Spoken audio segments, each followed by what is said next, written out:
এই যে আমি রাস্তা দিয়ে যাচ্ছিলাম, তৃণমূলের দেয়াল লেপানো হচ্ছে, তাই এই ভাইজানকে আমি কিছু কথা জিজ্ঞাসা করব। ভাইজান, বলেন। এটা কোন কেন্দ্রে? এটা পলাশিপাড়া বিধানসভা কেন্দ্র, অঞ্চল? অঞ্চল বিক্রমপুর, গ্রাম? গ্রাম আরপাড়া 171 নম্বর বুথ।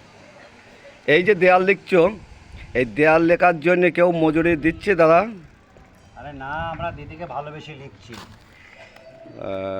এখানে দাদা কতটা তৃণমূলে ভোট পাবে? বিজেপির থেকে বেশি পাবে? আমাদের বুথে 100 মধ্যে 100, মোটামুটি 600 ভোটে লিড। অঞ্চল কত হতে পারে? অঞ্চলে লিড বেশি? চলে তো এর আগে 8 থেকে 9,000 ভোটে লিড ছিল, এবার ভোট কাটাকাটির পর হয়তো 5,000 ভোটে লিড হতে পারে। আহ,